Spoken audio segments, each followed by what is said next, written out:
Kesuksesan dinasti Umayyah.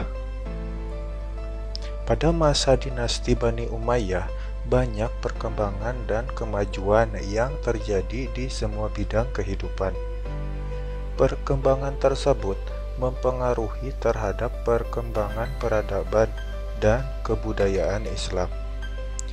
Peranan para khalifah memiliki kontribusi besar dalam memajukan Islam. Beberapa langkah pengembangan kebudayaan yang dilakukan oleh para khalifah Bani Umayyah antara lain dalam bidang administrasi pemerintah. Bani Umayyah menerapkan beberapa kebijakan antara lain bentuk pemerintahan Muawiyah berubah dari demokrasi menjadi monarki atau kerajaan sentralistik. Daulah Bani Umayyah menerapkan konfederasi provinsi.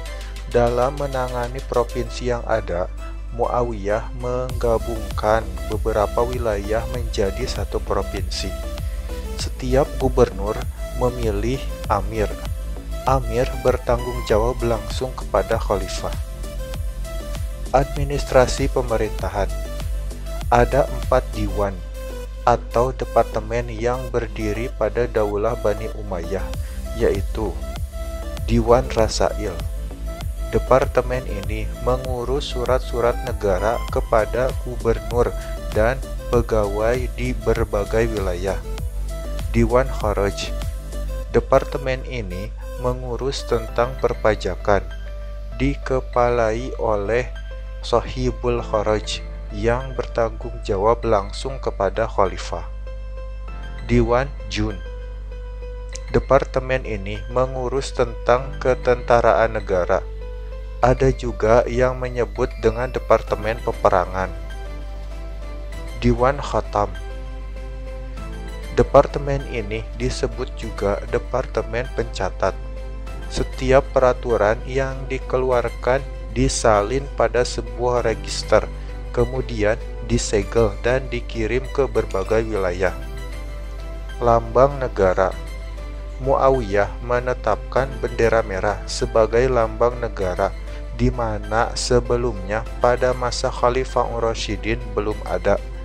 Bendera merah ini menjadi ciri khas Daulah Bani Umayyah. Bahasa resmi administrasi pemerintahan. Pada pemerintahan Khalifah Abdul Malik bin Marwan, bahasa Arab dijadikan bahasa resmi administrasi pemerintahan. Dinasti Bani Umayyah mengembangkan bidang sosial kemasyarakatan dengan berbagai kebijakan, antara lain menyediakan panti sosial penyandang cacat. Muslim Arab memegang kekuasaan atas mawali atau non-Arab. Khalifah mengeluarkan perundang-undangan yang mengatur kehidupan masyarakat. Dibangunnya rumah sakit, jalan raya, sarana, dan olahraga seperti gelanggang pacuan kuda, tempat-tempat minum di tempat yang strategis, kantor pos, pasar atau pertahanan sebagai sarana prasarana umat.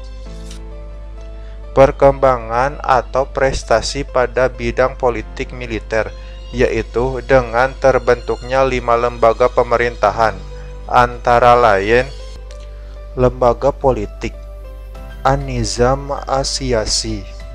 Dinasti Bani Umayyah menerapkan organisasi politik yang terdiri dari jabatan khalifah, kepala negara, wizaroh, kementerian, kitabah, kesekretariatan, dan hijabah, pengawal pribadi khalifah.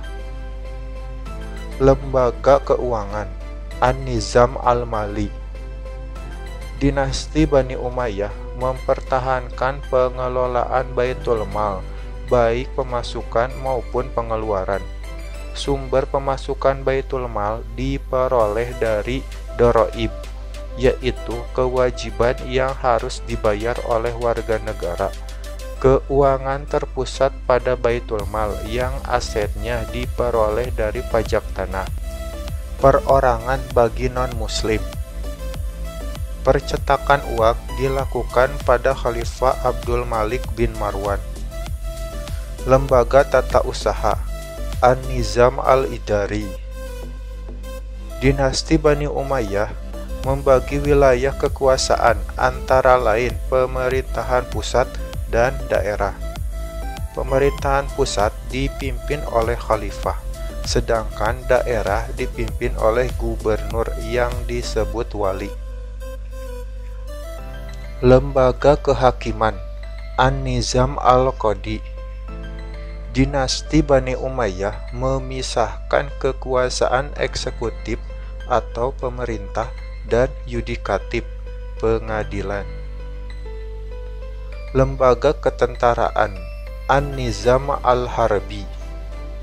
Formasi itu terdiri dari Kolbul Jaisi, pasukan inti yang berisi Al-Maimanah, pasukan sayap kanan, Al-Maisaroh, pasukan sayap kiri, Al-Muqaddimah, pasukan terdepan, dan Al-Jaisi, posisi belakang. Di samping itu, dibentuk Dewan Sekretaris Negara Diwanul Kitabah yang bertugas mengurusi berbagai macam urusan pemerintahan.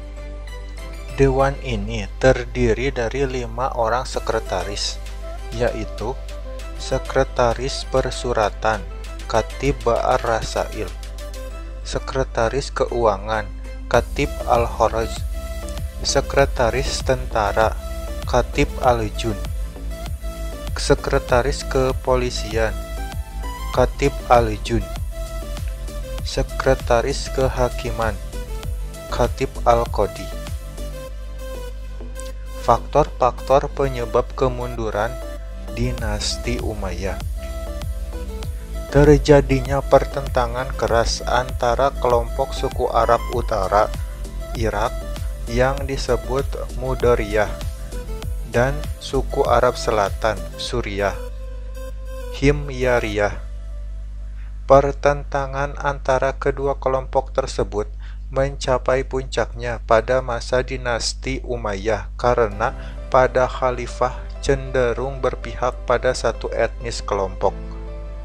Ketidakpuasan sejumlah pemeluk Islam non-Arab.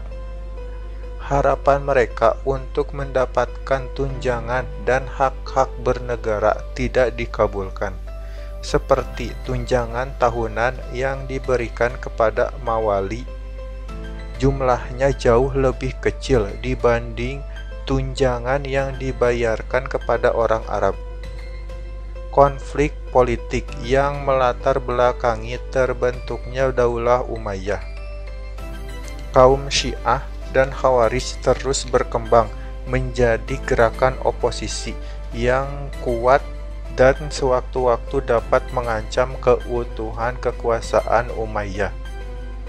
Lemahnya pemerintahan dinasti Umayyah juga disebabkan oleh sikap hidup mewah di lingkungan istana, sehingga anak-anak khalifah tidak sanggup memikul beban berat kenegaraan tatkala mereka mewarisi kekuasaan. Penyebab langsung tergulingnya kekuasaan dinasti Bani Umayyah adalah munculnya kekuatan baru yang dipelopori oleh keturunan Abbas bin Abdul Muttalib.